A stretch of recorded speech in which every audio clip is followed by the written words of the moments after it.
Hello there, I am Alireza Akhbari and welcome to How I Made It in 3ds Max. And today we're embarking on an exciting journey of character creation from start to finish. Together we'll bring a character to life, taking it from a simple idea to a fully realized animated creation. Our adventure begins in ZBrush, where I start with the basic modeling. Once the initial design takes shape, we'll move to 3ds Max to refine and perfect the details. But that's just the beginning. In the next stage, we'll dive into the intricate world of retopology, carefully crafting the character's structure and adding the details that will make it truly stand out. We'll lay down the UVs, prepare for grooming, and of course rig the character using Character Studio, getting it ready for animation. So, let's not waste any more time. Join me as we take the next step in our journey, turning imagination into reality. Let's get started. Now I'm going to focus on retopology. First, I'll duplicate everything in my scene as a backup. For organic models, I typically use a combination of auto retopology and manual topology, especially for critical areas like the eyes and mouth. To start, I need to combine all the meshes. I'm using the Boolean modifier to convert my mesh to VDB. Then I select the Union option under the Operand tab to merge all the meshes. As you can see, we've lost some details, but we can fix this by reducing the voxel size to capture the original mesh's details. Next, we'll check the detailed areas, like the fingers. It seems we need to reduce the voxel number to achieve a better shape around them. Alright, it seems to be working well, and now I can convert it to editable poly. Then I add a slice modifier and remove half of the model. To start, I apply a retopology modifier and generate auto retopology using the default settings. The result looks really good, but the face needs more detail. I can increase the face count to enhance the details. I think around 8,000 faces should work for me. Okay, the details around the face look very good now.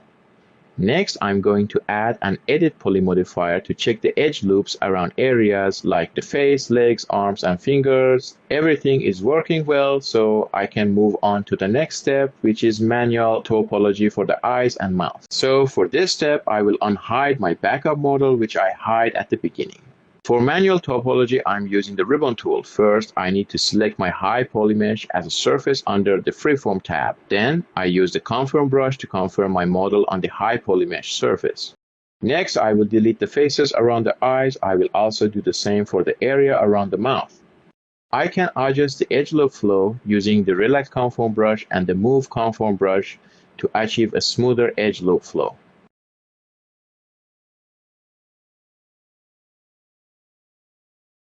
Now I have more space to extrude a new edge for the eyelid.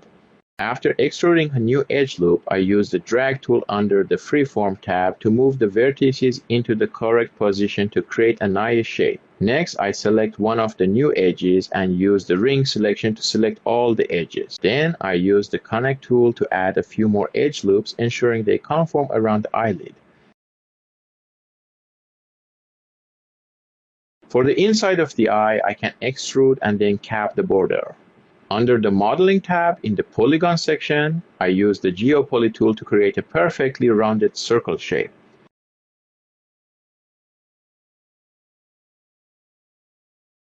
The eyes look good, so I'll leave them for now and move on to the other parts. The next step is to delete the edge loop around the mouth, similar to what we did for eyes. I'm adding new edge loops, connecting and adjusting the nose based on these loops. Of course, I'll keep my retopology shape aligned with the high poly model, using the conform and relax conform brush to assist. Now we'll work on the lips. I use the extrude tool under the freeform tab to snap new faces onto the high poly mesh. Alternatively, you can select an edge loop, extrude it, and then use the conform and move conform tools to refine the shape.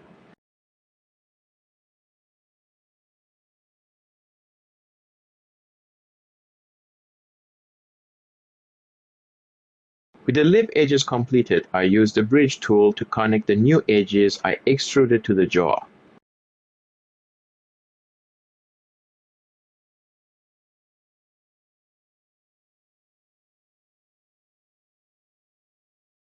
For the inside of the mouth, I'll use the same technique as for the eyes to create space for the gums and teeth. I extrude the edges and then cap the area.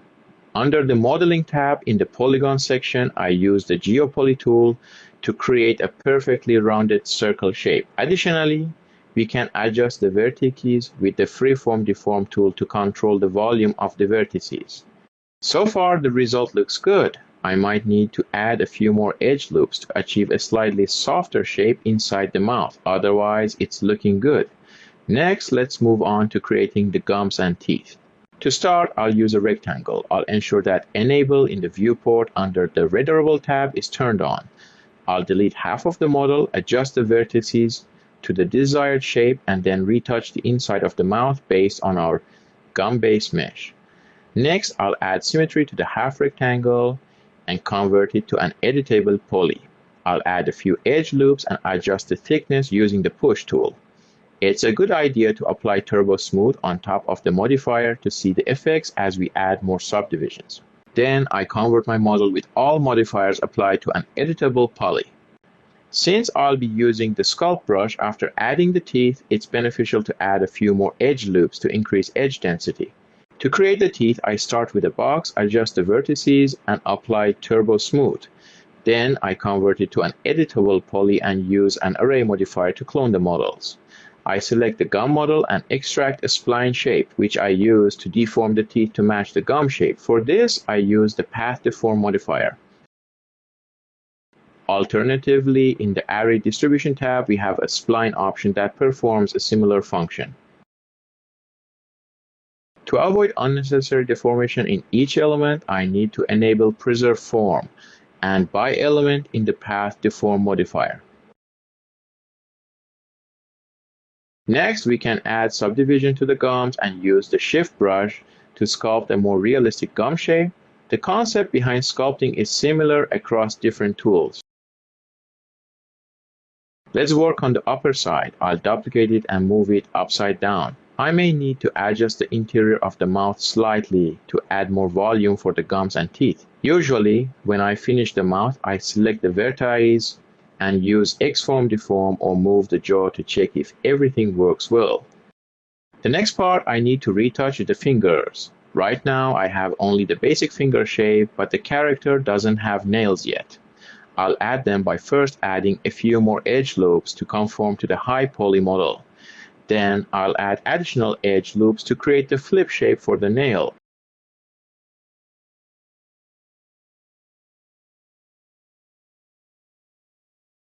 After adding the flip, I'll insert one more edge loop, select the edge loop vertices, and use local coordinates to move all the vertices into a V shape on the nail flip.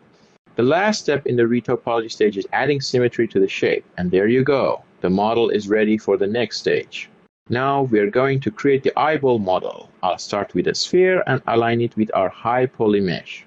Next, I'll select this edge loop, create a connection, and scale it down a bit. Then I'll select the single vertex at the center of the sphere, press Ctrl, and switch to edge selection mode. Now we've selected all the edges around the center vertex, allowing us to create another edge loop. To get better reflection in the eyeball, I usually remove the single vertex at the center and cut it manually. Here's a basic tip. First, I duplicate my eyeball with the center vertex still intact, then manually cut it. At the end, I conform the new model to the old one.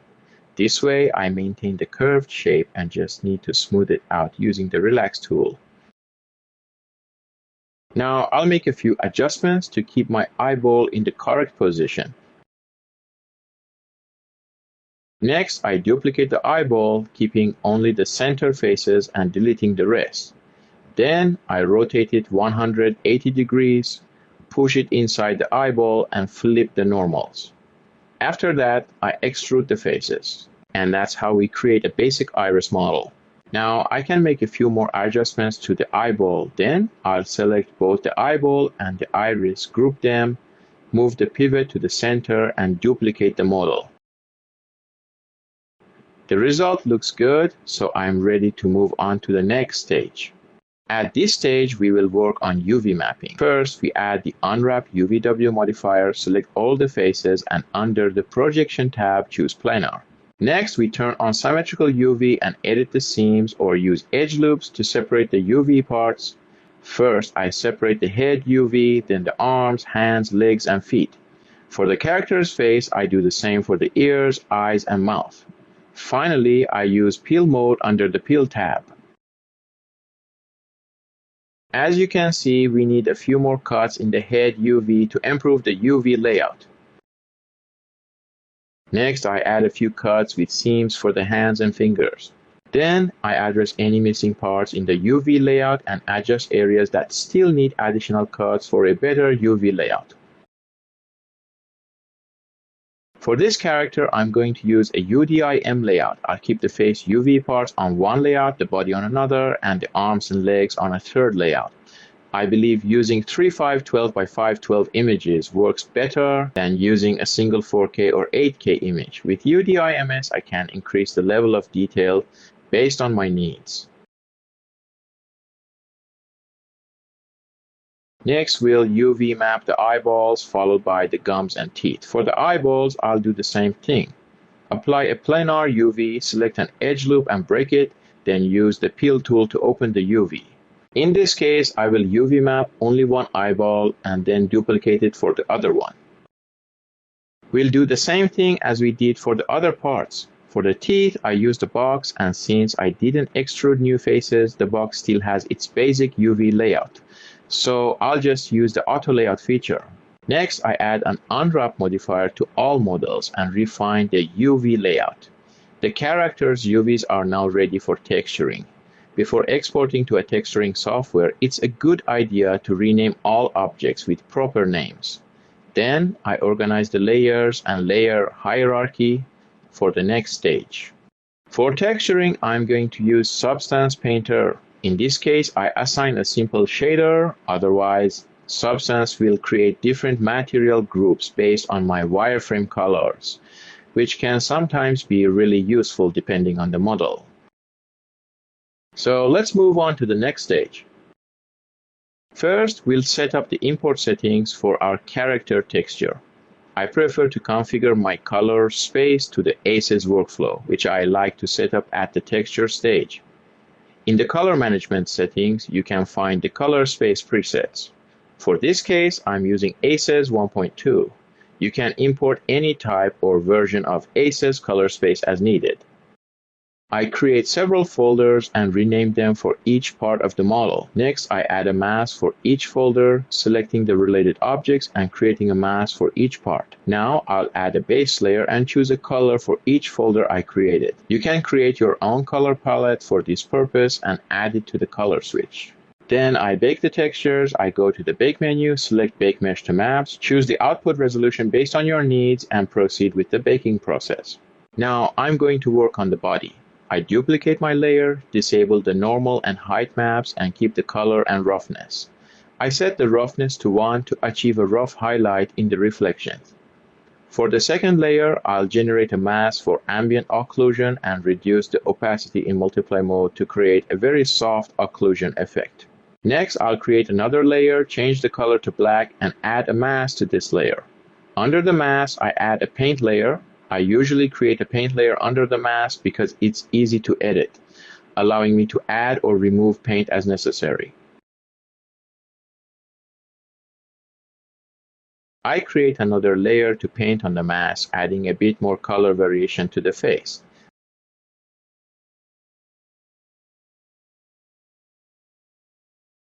Then I create an additional layer specifically for the nose and adjust the roughness. Basically, I separate each part of the paint for easier editing and to make adjustments as needed. Then I repeat the same process for the ears and lips. I create another color variation for the ears. For the lips, I create an additional layer. I want to extend the lip color to the inside of the mouth, so I switch to 2D mode to paint, as it's a bit difficult to do in 3D. Actually, you can open your character's mouth before exporting to avoid such difficulties. So far, the face texture looks acceptable, but I would like to add another color variation for the cheeks. I missed the nails on the hands and feet, so I'll follow the same process for those as well.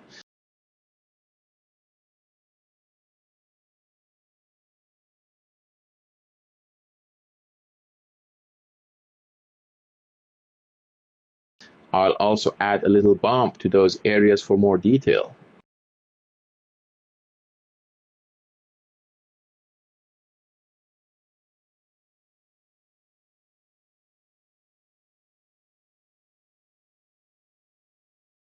Sometimes if your UV has issues like I have with the nails on the hands, you can go back to 3ds Max, edit the UV and re-export it. Then in Substance Painter, under the Edit menu, go to Project Configuration and re-import the model. All textures will update without any problem. After that, you'll need to rebake the model since we changed the UV. Let's work on the gums and teeth. First, I duplicate the base layer and add ambient occlusion to the mask. Then I create another folder specifically for the teeth, along with an additional layer for ambient occlusion for the teeth.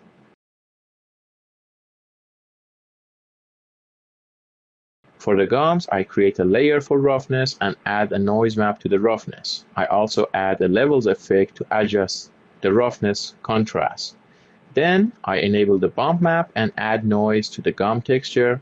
This looks good, so I'll move on to the next part, which is the eyeball and iris. To start with the eyeballs, I create a base layer, then add another layer on top for the character's iris, making sure to remove the roughness for the iris. It's nice to have a black rim around the iris, so I create another layer, make it black, add a mask layer and paint on it. Next, I add additional color variation to the iris. While it's usually good to have a base texture to paint on, in this case I think painting alone will be sufficient. I think the iris texture looks good, so next I'll add a bit of color variation around the eyeball.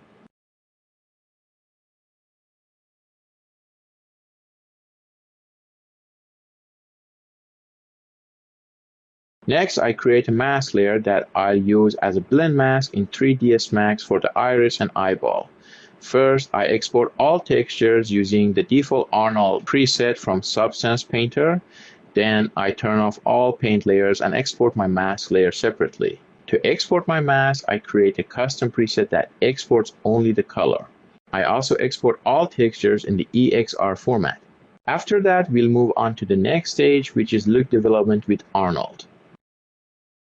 At this stage, we will assign the exported textures to the character and create the shader. First, we go to the rendering menu and select color management. Then I set my color management to OCO 3ds Max default. You can load your custom OCIO if needed. Next, in the render setup under the system tab, I set my device to GPU. I'm going to run Arnold Active Shade. Next, I'll apply a physical material to the ground and disable reflections. Then I'll change the viewport quality to high. For lighting at this stage, I'll add an HDRI to the environment so I can see my lighting in the viewport. For the final render, I'll create a dome light and add the environment texture to the dome light texture. I renamed my character shader and will now load the textures. In 3ds Max, there are two types of OSL bitmaps, Uber bitmap and bitmap lookup. I'm using the Uber bitmap shader, which supports displaying UDIM textures in the viewport. I load the textures for roughness as well, and I increase the Arnold sampling slightly to see the shader with less noise. Since Arnold uses the GPU for rendering, I can see my results in real time. Before moving to the next step, I go to the render setup, navigate to the AOV tab and load the components preset. I also add RGB from the AOV list. This will help us check all passes separately. Next, I load the bump map. Now that I have all my textures, I'm going to add subsurface scattering to my shader.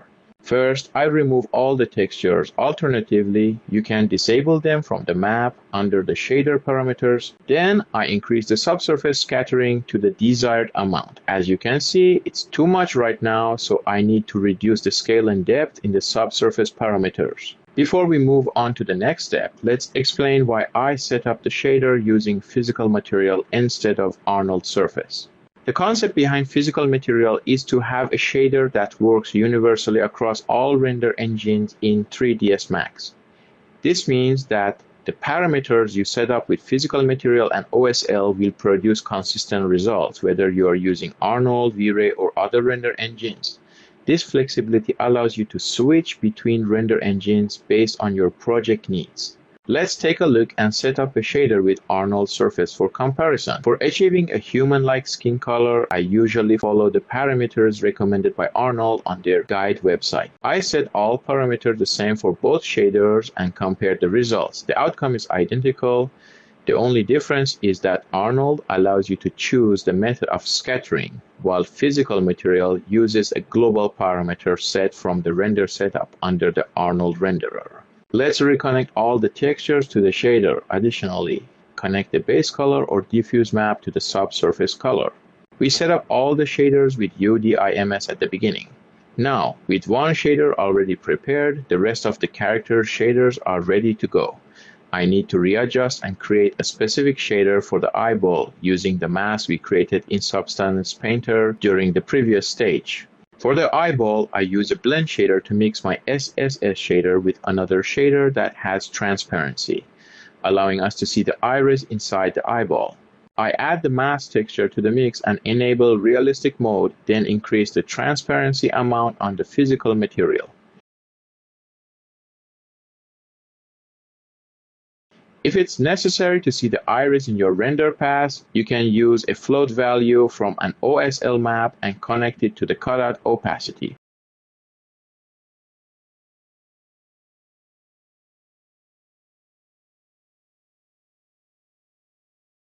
However, in this case, transparency works well for this character. I added a bit of clear coat and adjusted the roughness to blend it with the eyeball reflection. Then select all character parts, add the Arnold modifier, and enable subdivision.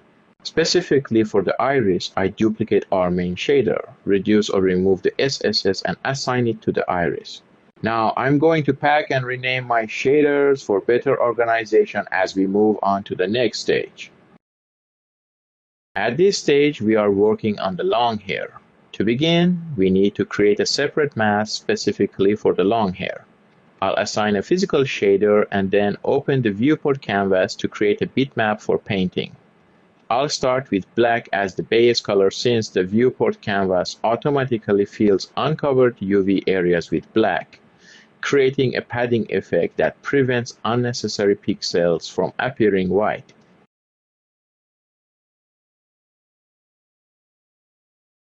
Once I have the desired mask, I add a Groom preset and delete all modifiers except guides from mesh. Then I add a surface comb modifier. After that, I return to guides from mesh, assign the mask bitmap to the distribution map, and increase the root count. Finally, I add an edit guides modifier to sculpt the Groom.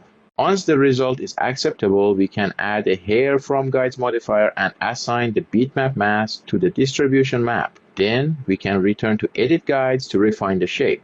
Let's talk about the hairstyle. For this case, I'm aiming for a braided shape for each guide. There are actually a few different techniques we can use to achieve this result. For this approach, I would create a separate hair, braid, and scatter it based on each guide we have. This method helps keep the whole process organized and allows us to go back and adjust the individual hair braids we created without having to modify any other settings. I'm going to create a braid guides object from the Ornatrix shelf icon or the Ornatrix main menu. We will use the existing presets in the braid guides object and then adjust them to our desired shape.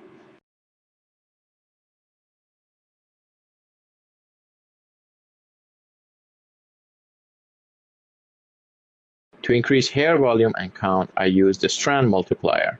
This tool duplicates the existing guides and randomizes their position, creating a fluffier and denser appearance. First, add the scatter modifier and include our hair braid under the reference hairs. It's necessary to enable the Use Input Strand Group option and select Adopt Input Shape under the Output Shape method. This will adapt our hair braid shape to match the guides in the Groom. Next, we can add strand freeze and adjust strand lengths to create hair variation, giving it a more organic look and form. I can return to the hair braid and adjust the parameters to achieve a better shape. I select the scatter modifier and right-click to turn it off in the viewport to avoid unnecessary processing time. At this step, I would like to add a more organic shape to the base groom to enhance its appearance. Let's render to see how it looks. Before rendering, since we use the viewport canvas, we need to switch the color space. I think the hair thickness is a bit too much. I can copy the settings from other groom parts we completed to achieve the same thickness. Then I'll add another frizz modifier on top of the edit guides and increase the hair amount in the hair from guides modifier. Let's render it. The hair density and thickness look much better. To achieve a more organic shape, I'll add a clump modifier. Since the hair is long, we'll need to render and refine the shape iteratively to achieve the desired artistic direction.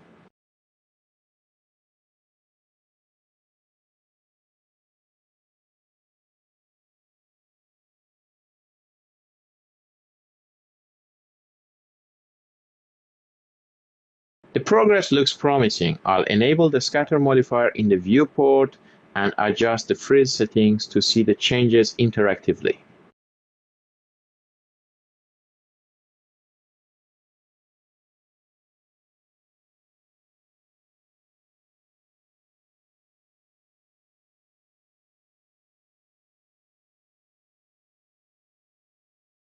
I think it's good enough for now. Let's assign the hair shader and see how it looks in the render.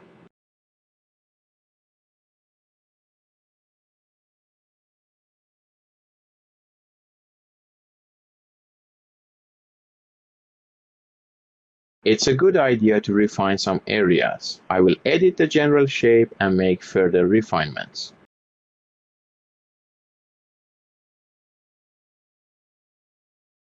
In the clump modifier, we initially generated clumps using the guide method. Now I'm going to switch to the random method and increase the clump count to see how the hair looks with this many clumps. For the forehead area, I will create a hair group using the Edit Guides modifier under the Group tab. First, select the desired guides and assign a group number to identify this group. You can then refer to this group in any modifier you add. In this case, I want the hair from guides modifier to generate hair based on this group. To do this, go to hair from guides and under hair parameters, enable use strand group as parts. I will also increase the hair count and we should regenerate the clumps as we adjust the hair density.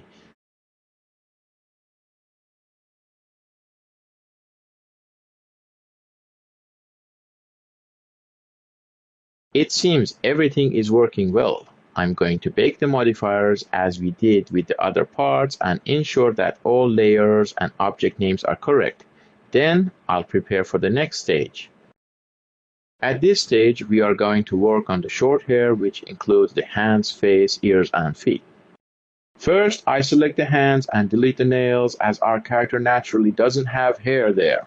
Next, I select our main proxy, which we duplicated and hid in the previous stage. Then, using the viewport canvas, we create a map and start painting the hair density texture. Black represents areas with no hair, while white indicates areas with hair.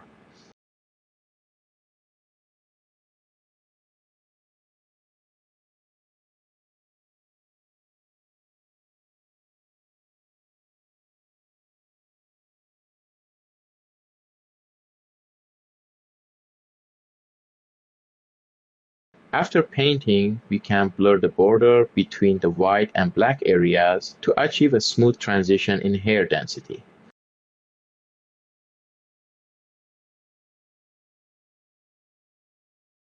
Every time we use the viewport canvas, since it works in linear color space, we need to go to color management and set it to OCIO 3ds Max default. So I'm going to add short hair to the hands. I'll reduce the length, add a surface comb to adjust the hair direction slightly, and adjust the hair slope for a better bend shape. Then I'll add edit guides for additional reshaping. In the hair from guides modifier under root distribution, we can increase the strand fraction to 100% to preview all hairs in the viewport. Because I'm recording video, I'll switch my render device to CPU to avoid any conflicts during video recording. Now, I need to increase the amount of hair to cover the hand, so I'll increase the root count. I'll then adjust the hair thickness, add strand freeze for some noise. Next, I create an Arnold standard hair shader and set the melanin to 0. Then, I use strand length to randomize the hair lengths.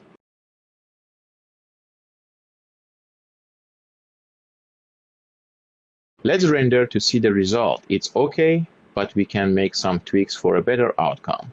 I reduce the thickness, fine-tune the noise, adjust the bend, and add a little bit of opacity to the hair shader. Now it looks better.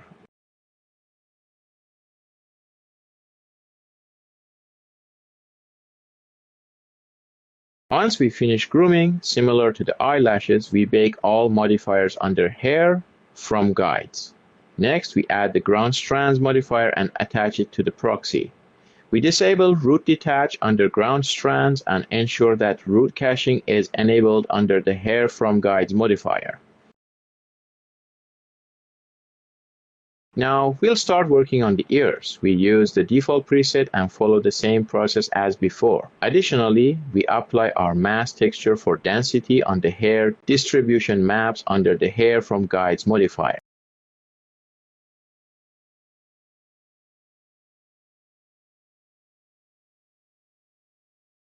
Increasing the root count under guides from mesh is a good idea as it helps hair from guides generate hairs more effectively and reduces the chance of random bald spots.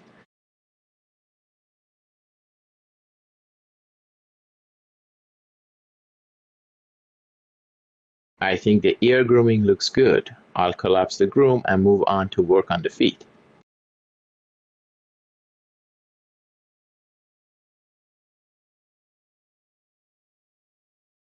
We follow a similar process as before. Additionally, we add clumping to achieve a clumpier shape and change the clump creation method to guides, meaning each hair guide in guides from mesh represents one clump of hair. So far, we have used edit guides only under guides from mesh, but it can also be used after hair from guides. This is useful for sculpting and adjusting the generated hair, which is particularly helpful for specific cases or refining the final groom.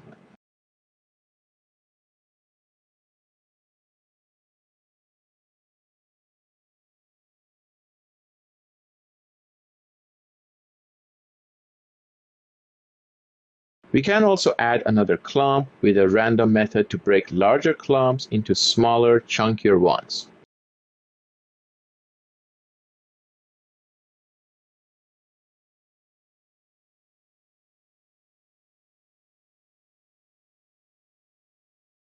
I think the grooming for the feet is complete, so let's move on to the tail and face. For the tail, we also start with a base preset. This time I begin with edit guides instead of surface comb. The reason is that the hair is long enough to brush, so I prefer to use the edit guides brush. Next, I add the clump modifier and generate clumps. This time, I also increase the twist parameter under the clump modifier to create a curly shape for the hair. Additionally, I add the strand detail modifier to increase the number of segments, which helps improve the twisting for a better curly shape. Alternatively, we can use the strand curling modifier to generate a curling shape, but this does not include clumping.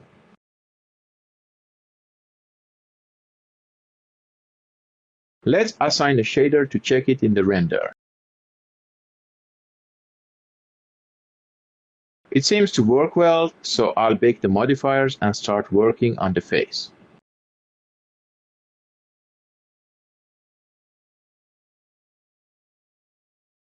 Just to improve viewport speed, I reduce the hair preview on the finished groomed parts.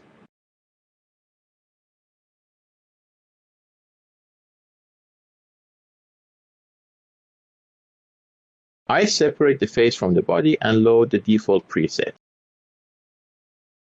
As the face has enough detail, I increase the hair count in the guides from mesh modifier.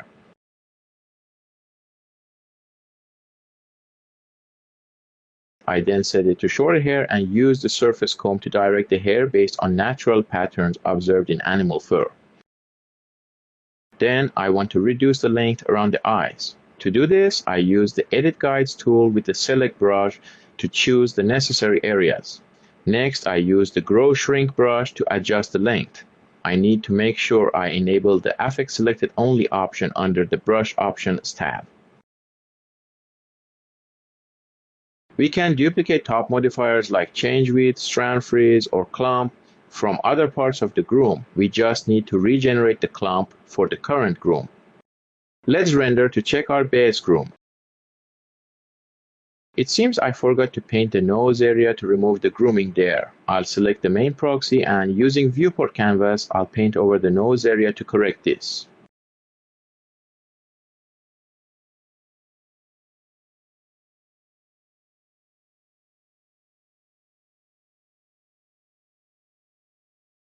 It looks good. I'll go to color management and set it to OCIO default 3ds Max. Then I'll assign a hair shader, adjust necessary settings such as reducing hair preview, bake the modifiers, and add the ground strands modifier.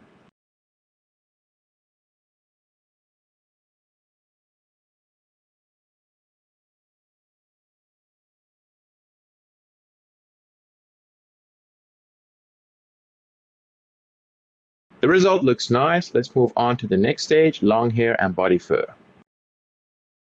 At this stage, we will work on grooming. First, I need to prepare my model. I duplicate the model, consolidate all UDIMs onto one UV layout, and assign a material.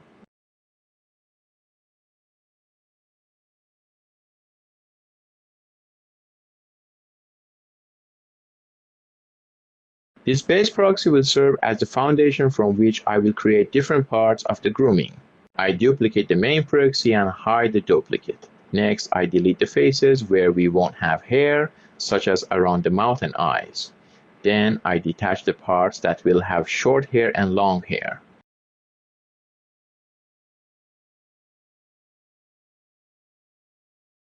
For selecting and separating parts, if my UVs are peeled correctly, I first select the faces in the unwrap space and then convert them to Edit Poly. Using the Edit Poly allows me to maintain the selection from the unwrap.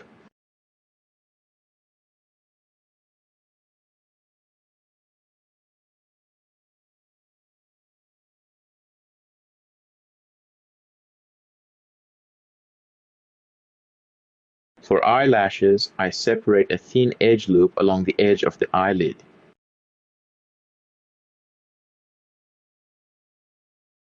Then I delete the extra faces and split the model into two parts, the upper and lower eyelashes. For grooming, I use Ornatrix, a powerful plugin for 3ds Max that helps create hair and fur with precision. To start, I select my proxy, then in the main menu I choose Ornatrix and select Add Hair. Next, I choose the Fur Ball preset. I rename the fur ball and proceed to modify it.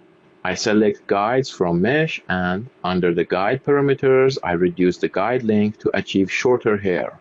Next, I reduce the root count in the guides from mesh modifier. To adjust and sculpt the groom, you can start with the Edit Guides tool, which offers various brushes and features.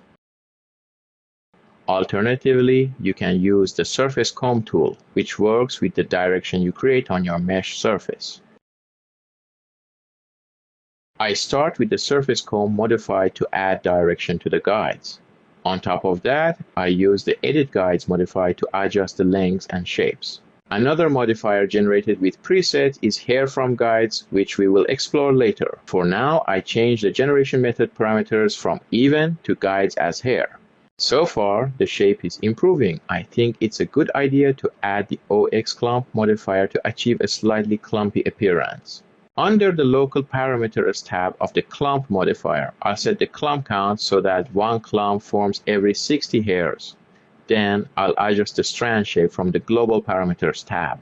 With the OX strand length, we can randomize the hair lengths to introduce more variation. Next, we select the Change Width modifier, which helps adjust the hair thickness. Then we use OX Arnold on top of all the modifiers to introduce our grooming to Arnold for rendering. I also assign an Arnold standard hair shader for a basic setup. It seems I need to make some adjustments. In this case, I'll modify the thickness, hair lengths, and add frizz to introduce some noise to the hair. Finally, I'll use the edit guides to tweak specific areas. If everything looks good, I'll collapse everything under Hair From Guides to bake the data. Then I add a ground strands modifier and select the eyelash proxy. I usually use this modifier to keep the hair attached to the proxy. For the lower part, we follow the same process as we did for the upper part. We can also copy and paste from the upper part to speed up the workflow.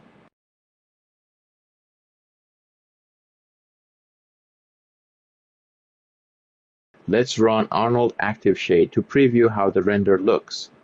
I think it looks good. Let's move on to the next stage. For this stage, we will set up the character's blend shapes, which we already have, and prepare the character's scheme for animation. Let's get started. First, I'll hide the groom and add a morpher modifier to my character, then select all the morph targets. You'll notice that I've created two morph targets for blinking, one at 50% and one at 100%. The reason for this is that with a single blend shape for closing the eyes, the eyelid may overlap with the eyeball due to the linear nature of the blend shape. At 50% influence, this can cause issues where the eyelid might penetrate the eyeball. Therefore, it's a good idea to create a correct shape and set it to 50% within the same morph target. For character rigging, I am using Character Studio, which is the fastest way to get our character rig ready to go. Due to the nature of Character Studio, we can access a wide array of animation and retarget them as easily as possible. I begin by creating a biped and setting the pelvis height to align with the character's pelvis height. Then, I carefully adjust each bone, repositioning them to their correct locations. It's crucial to ensure that figure mode is enabled throughout the process. For the feet, I think one toe is enough and a single link works well. Also, I think 3 spine bones work well for my character. For the clavicle, arms, and fingers, we can reposition one side and then simply copy the adjustments to the other side.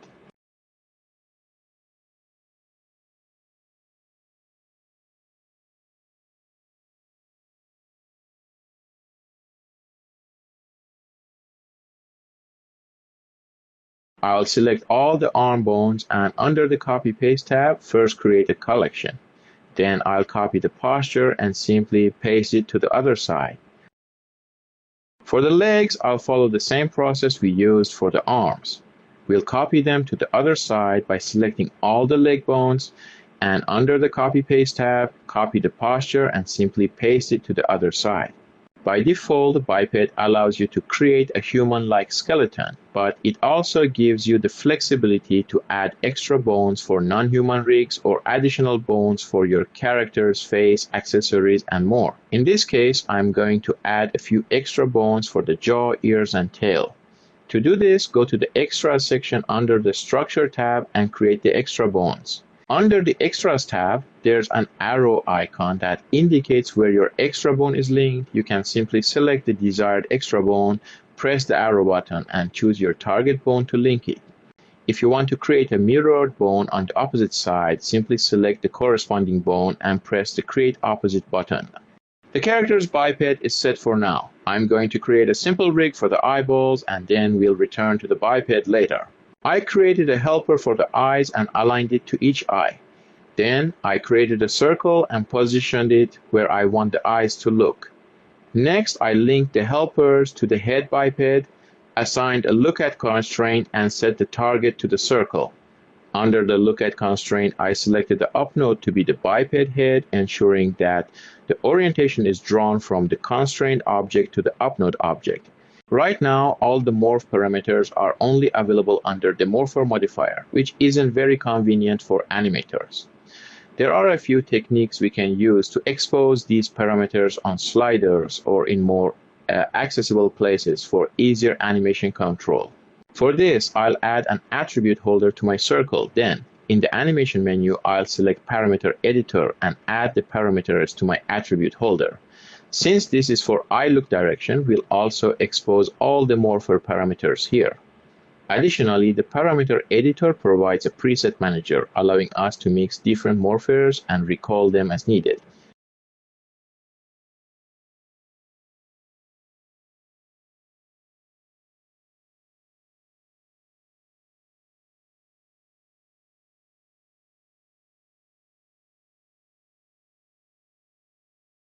All the parameters are added, and now I'm going to link them to the morpher.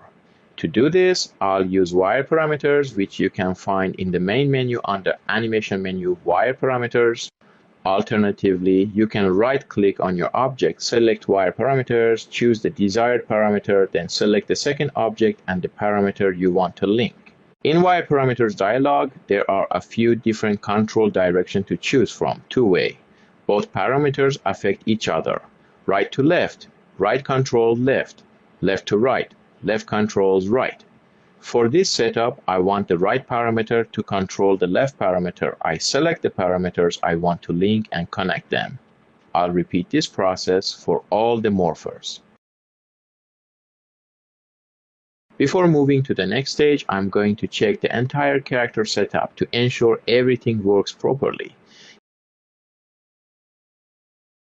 Everything looks good. My character's parameters and biped are ready for the next stage, which will be skinning the character. Let's start skinning the character. First, I'll add a skin modifier on top of the morpher and include all the biped bones in the skin modifier.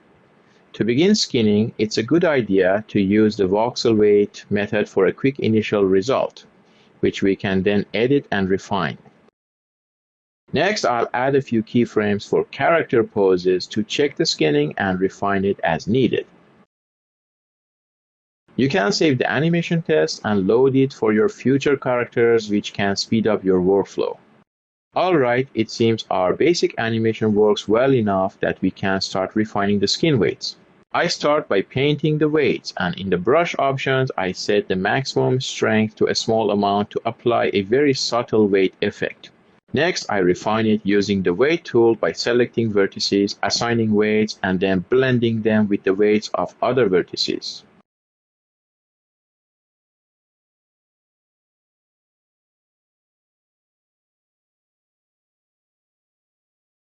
I'll do the same for the hands and all the fingers.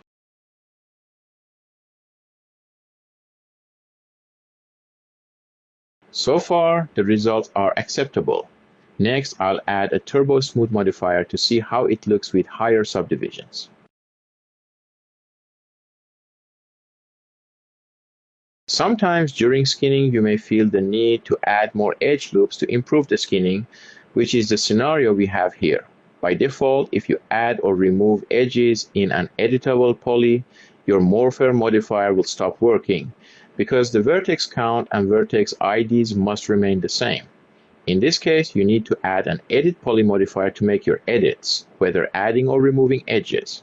Then, copy the edit poly modifier and paste it onto all the blend shapes.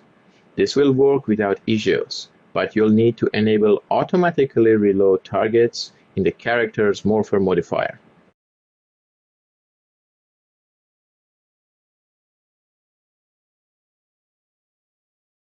Let's start working on the jaw. First, I'll select all the vertices and assign a weight of 1. By using a combination of the weight tool and painting weights, we can achieve a good result.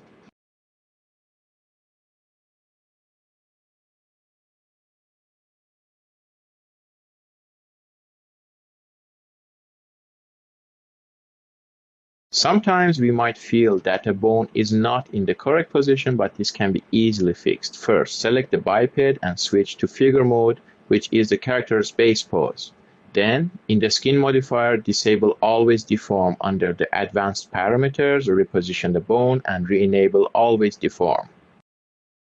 Let's fast forward through the other parts of skinning, as skin painting can be time-consuming. The body is already skinned. I wanted the eyelid to get a slight effect from the eyeball's rotation.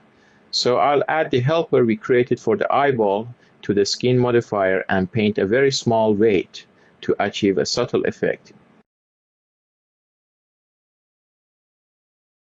For the gums and teeth, I'll add another skin modifier, including only the head and the extra bone we created for the jaw. By selecting the elements with the weight tool, we can assign the desired weight. Now I'm going to refine the character's deformation using delta mesh and dual quaternion, known as DQ skinning, in the skin modifier. To paint weights for delta mesh, we need to use vertex paint. Black represents a weight of 0, while white represents a weight of 1. Next, we add a data channel modifier and under presets, select delta mesh and load it. Then we go to the T-pose, press capture reset pose, and enable the mask with vertex color and setting the map channel to 0. Using the iteration parameter, we can increase or reduce the effect of the delta mesh. I think the deformation improvement is noticeable and good enough.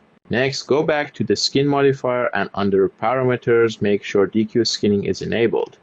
Then use the blend weights option to paint specific areas, such as the knees and elbows, to achieve a nicely defined bulgy shape. Well, the skinning is done, so let's move on to the next stage. Let's start preparing for animation. First, I'll organize all the layers and set rendering control for all objects by layers. This will allow me to manage rendering based on layer properties and apply rendering control to the objects within those layers.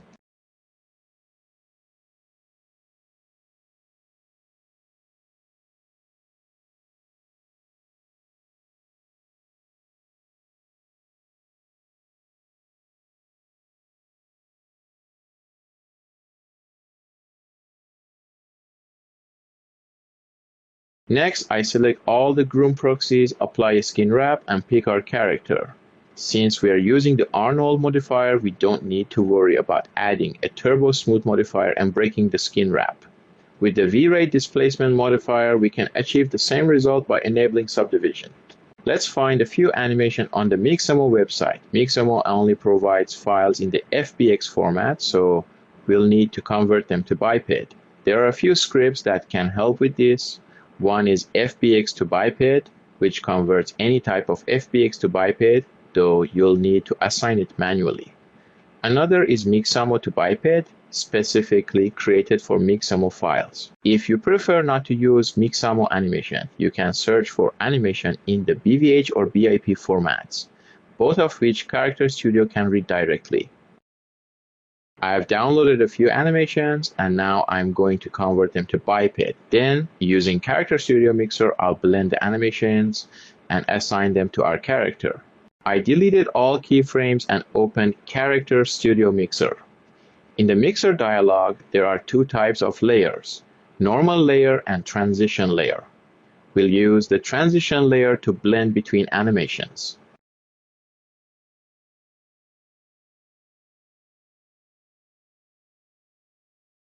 Next, I load my animation clips and adjust the blend manually. Let's take a look at what the blend produces and see if we need more advanced control. Right-clicking on the blend shows three options: Edit, Optimize, and Convert to Loopable. Edit offers a range of in-depth parameters like ease in, ease out, mixing frames, focus mode, and more. Optimize has two options: Search entire clip, which finds potential blending spots, though the results aren't always perfect, and Search existing transition, which looks for the nearest or suitable point for blending. Finally, Convert to Loopable allows you to create a smooth loop if you're using the same clip. Let's get back to our character. Once we achieve a good result, we can finalize the animation by right-clicking on the biped text and selecting Compute Mixdown. This will convert the blend into a single clip. Then, click on the mix clip and copy it to the biped. Let's load the biped clip we created and assign it to our character. So far, the result is acceptable, but I need to add a few animation layers to avoid overlapping between the body and arms. I'll create a layer under the Layers tab and reposition the bones.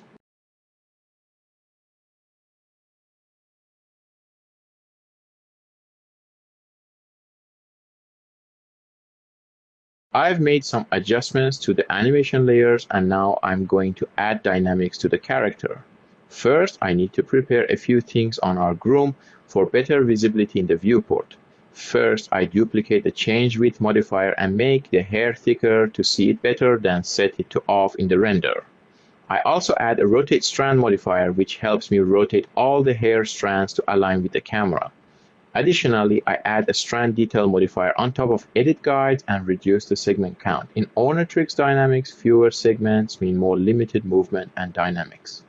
Finally, I add a move physics modifier to handle the dynamics. If you play the timeline, the physics will start working. I'm going to adjust the default parameters to achieve better dynamics. I'll change the sub-step to 9, enable limit stretch, and increase the gravity scale to a higher value, like 4. The attract to initial shape parameter will help maintain the hair's original shape, and you can fine-tune this effect using the attract to initial shape ramp to either reduce or increase its influence. Additionally, I'll switch the hair solver to cursor at distance. If you want to monitor what's happening with your hair solver dynamics, you can enable Visualize Solver. I also enabled Group Holder, which is a particle binding for the hair, helping it stay closer to its initial position. Finally, I'll add all the collisions I've set up with my Groom proxies. Just keep in mind that my unit system is in inches, so if you're using metric or centimeters, the parameters will need to be adjusted.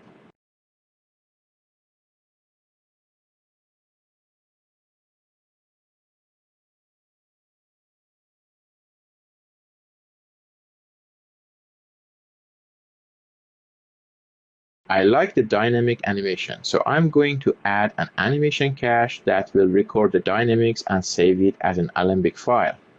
After that, we should disable the physics modifier to avoid unnecessary processing.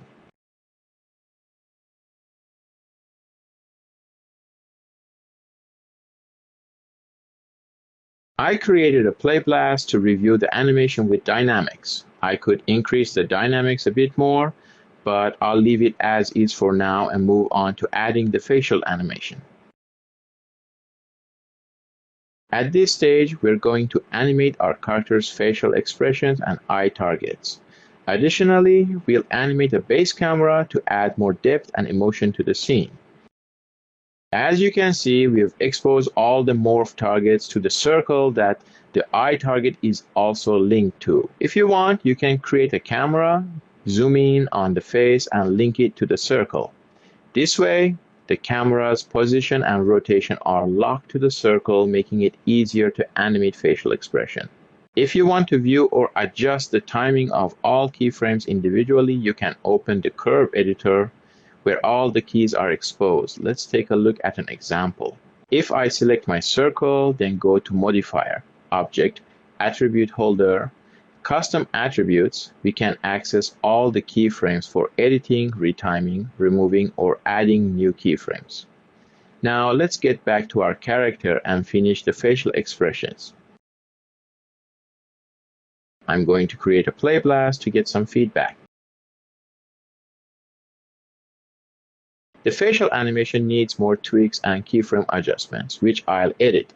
Since animation can be time-consuming, I'll fast forward through the process to see the result and then move on to the camera animation. I've made some tweaks and adjusted the keyframes. Now I'm going to create a camera that will help me animate the character's eyes and facial expression more efficiently. Typically, before starting the animation, I create a base layout or blocking to show where I start and where I'll finish the shot.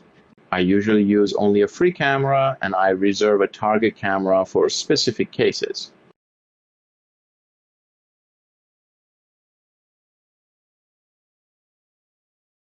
To animate the camera, I first create a blockout for the camera movement from start to finish. If necessary, I can then add more keyframes and adjust the ease in and ease out. To make your camera feel more lifelike, it's key to add a small amount of noise to the camera's rotation. To achieve this, I first create a rotation list, then add a noise controller. This setup allows me to adjust the noise parameters from the noise dialog, while also giving me the ability to fine-tune the overall effect using the rotation list.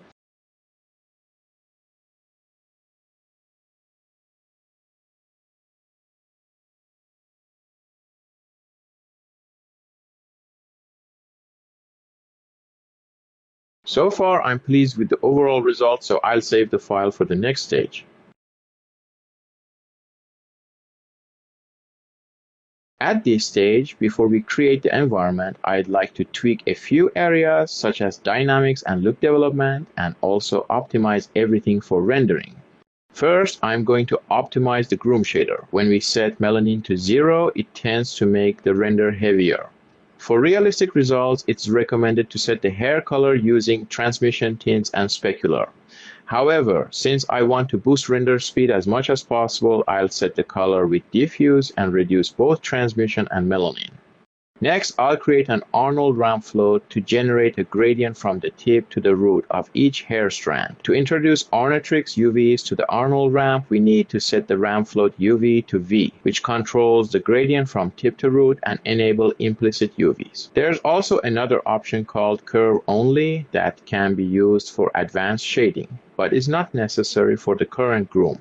Next, I'll use an OSL composite to help mix two different colors. Essentially, I'm using the ramp float as mask for the composite shader to blend two different colors from the tips to the roots. I picked a skin color and assigned it to the hair's tips, which creates a smooth color blend with the body.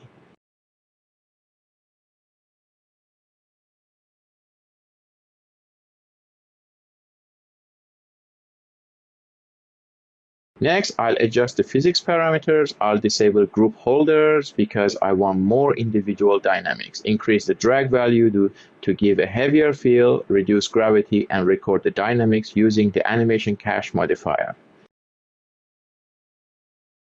I can also increase the strand details to get higher segments for more flexibility in the hair. The dynamics are recorded, and now it's a good time to create our first test render for the animation. To prepare for this, I'll enable motion blur on the camera and add a few necessary AOV render paths that will be useful for compositing.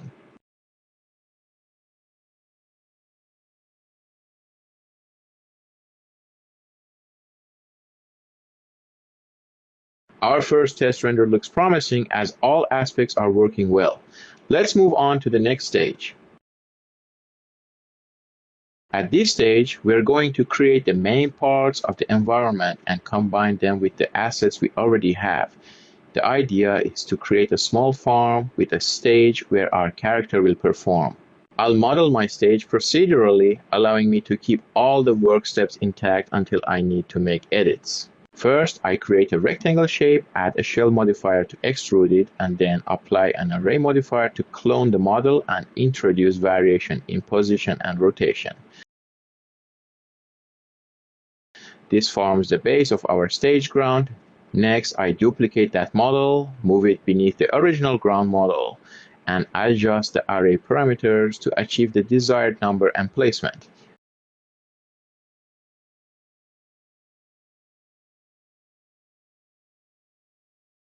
I can add a chamfer modifier to introduce a slight bevel on the edge corners. Then, I add an edit poly modifier, select the width edges of the rectangle, and add segments. Finally, I apply a noise modifier to introduce some deformation to the shape. I'm going to reposition the stage's ground a bit, then I'll move on to creating the background door.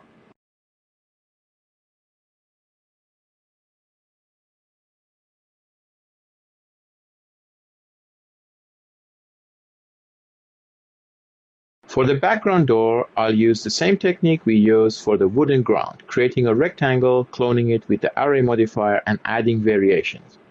To add a curved shape on top of the door, I first create a circle and another rectangle, then resize them to my desired dimension and position. After merging them, I select the rectangle and use a Boolean subtract to achieve the desired shape. Alternatively, we could use the shape Boolean modifier to keep this shape procedural. Now I'll add a Boolean modifier to the door and subtract the curved shape, giving us the intended form. Next, I can add a weighted normals modifier to achieve a smooth finish on the mesh. For a smoother curve, I can also go back to the spline model and increase the interpolation steps to a higher number.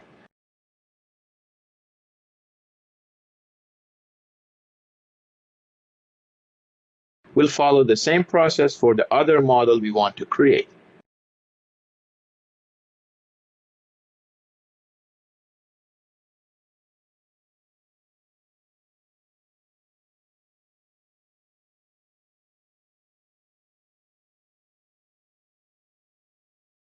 For the background wall, I first created a plane to see how it would cover the background.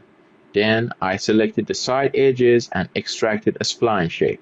I selected all the spline vertices and broke them into separate segments, enabling renderable spline. Next, I added an array modifier to clone and randomize it.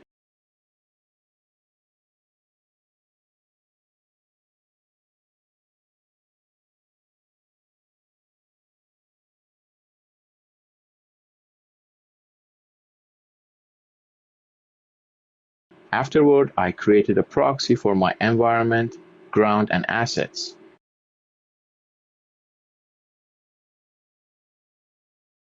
This is our general concept, and we'll add details and improve it step by step. Let's start by working on the main ground modeling. First, I need to increase the plane segments. Then, using a freehand spline, I'll separate the area into background, midground, and foreground, with each section having different parameters.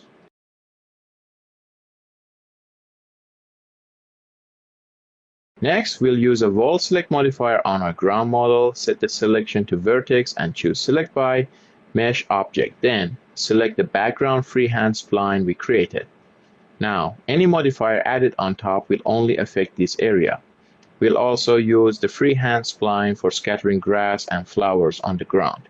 After setting up the entire ground and scatter, any changes made to the freehand shape will be reflected interactively on both the ground and the scatter.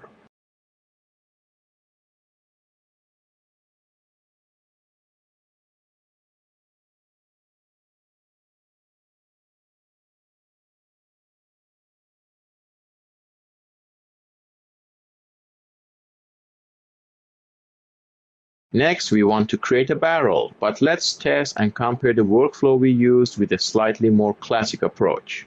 First, I create a cylinder and use the taper modifier to shape it into a barrel. Then, with Edit Poly, I can select the edges and apply an open chamfer. On top of that, I add a shell modifier and then a turbo smooth. Now, let's redo it with a more modern approach. First, I create a plane, then add a bend and an array modifier. Using a radial array, we can achieve a barrel shape. Next, I add a freeform deformer under the bend modifier and adjust it to get a nicely shaped barrel.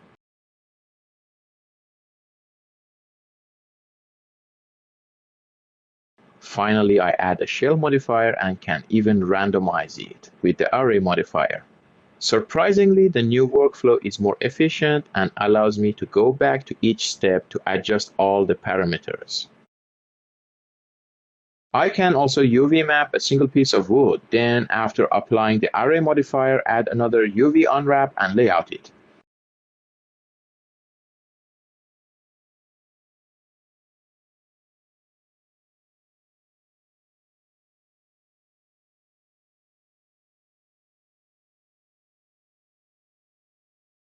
Let's finish the barrel model by adding a few more details and refining it.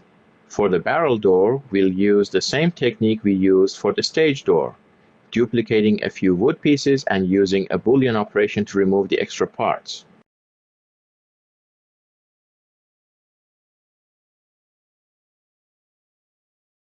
To model the iron hoops, I start with a circle, enable renderable, and adjust the parameters to the correct size. Then I convert it to an edit poly and delete all the faces except the outer surface. Next, I add a few segments and apply a conform modifier, changing the method to shrink wrap and setting the direction to closest point. After selecting the barrel, the hoop will wrap around the surface when moved. I then add an array modifier under the conform modifier, clone it 3 times, and finish with a shell modifier. The model is now ready, and I'll duplicate it and replace the proxy model in my scene.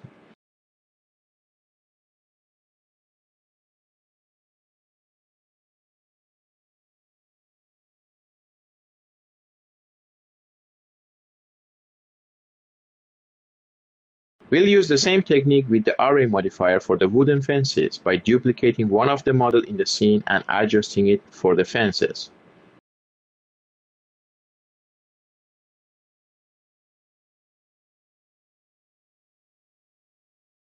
With my hero assets complete, we can move on to scattering the ground in the next stage. Welcome to the final part. The hero assets modeling is done, and I've also used a few assets from Megascans. Now we're going to work on the ground texture. Typically for the ground, I set up a few masks to separate shaders and blend them with each other. In some cases, depending on your mesh density, you can use vertex paint to create different regions. Usually I use the R, G, and B channels, meaning each mask, bitmap, or vertex channel can use those 3 colors, but in an unlimited number of variations. So let's run a test. First, I add a vertex paint modifier to separate region by color.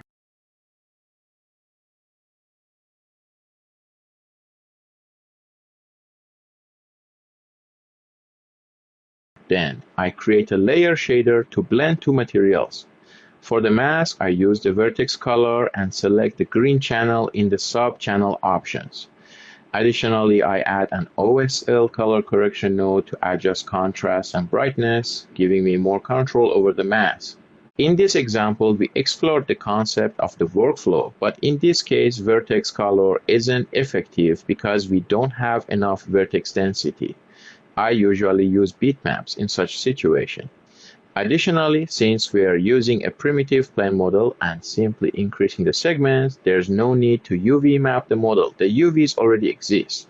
Okay, let's redo it, this time using viewport canvas and bitmap. In viewport canvas, I can assign a mask to add a bit of noise to the region colors.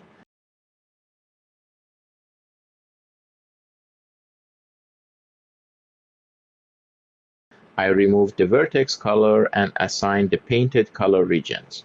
Additionally, with the color correction node, you can connect each color individually by selecting the color output and linking it to the layer shader as a mask.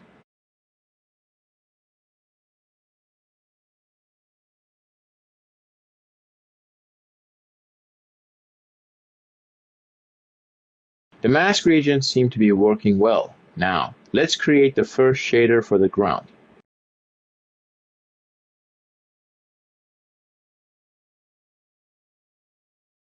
First, I load all the textures individually. To avoid a tiling look, I use the OSL random tiling bitmap and connect its UV output to all the bitmaps.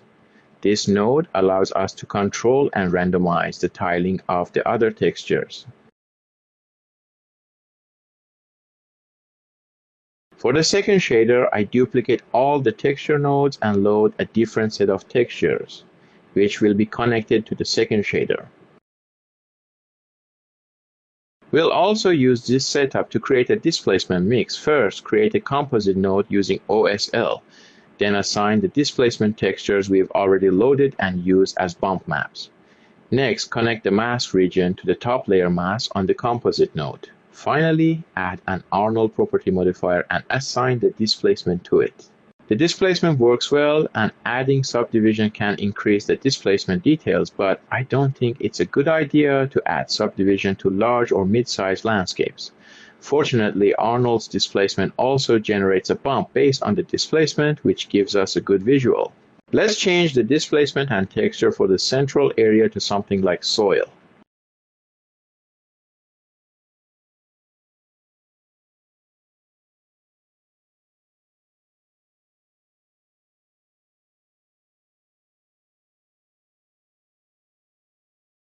The new one works much better, so I'm going to unhide my scene elements to check if I need to scale down the texture tile. I scaled down the texture tile a bit, and overall I'm pleased with how everything has come together. Now we're going to scatter grass on the ground.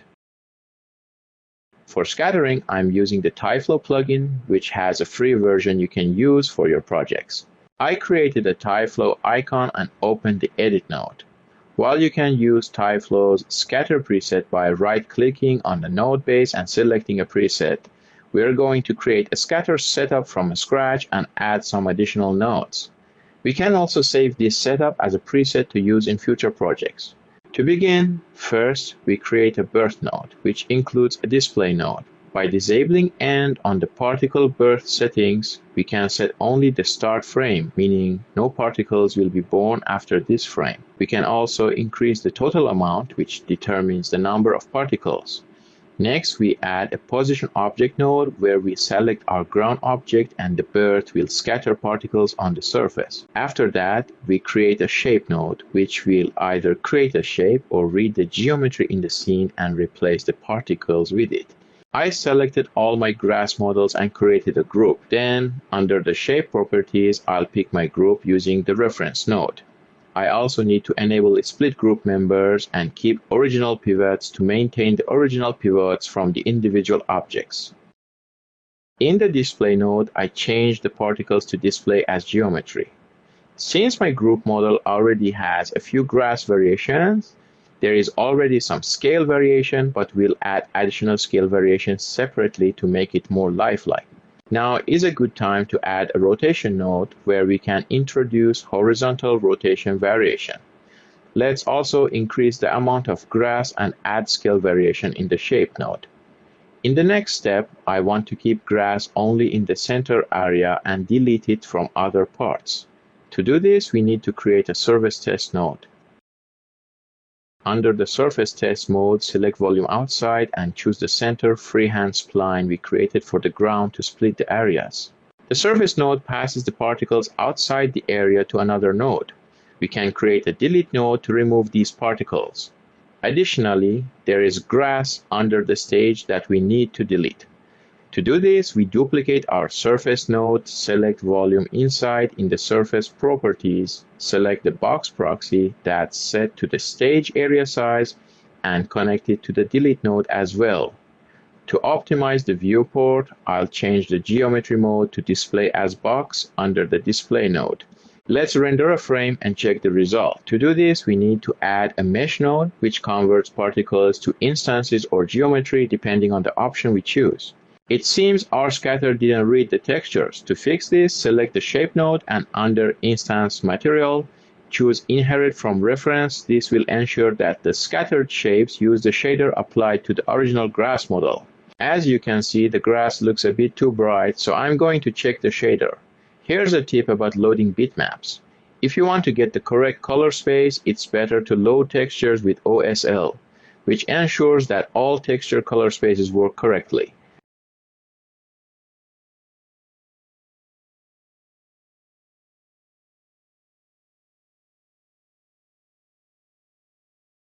Let's re-render it. There's a lot of improvement after fixing the color space. I think it would be great to add a bit more organic variation to the grass scale and make it a bit patchy. To do this, I'll create a scale node, enable multiply by text map under the text map tab and add a noise texture. The grass scale will read data from this texture.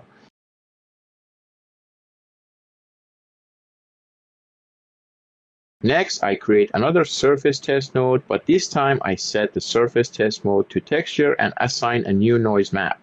Then I connect the output node to the delete node. We can adjust the noise map to achieve a good patch effect, then run Active Shade to edit it interactively in the render.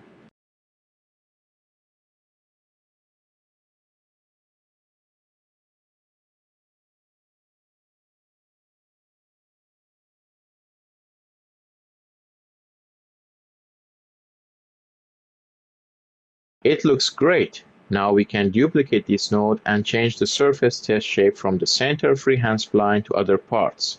Since this process takes some time, we'll fast forward to see the final output.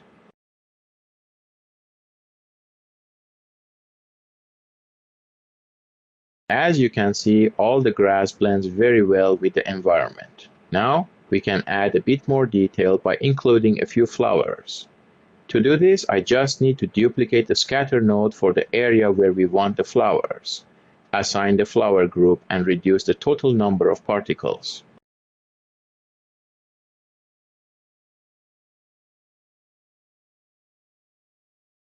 The environment work is finished. Now, you can merge your character animation with the camera and render it. Let's take a look at the final render. The result looks great. Our journey for this project ends here. I hope this series has been productive and inspiring for you.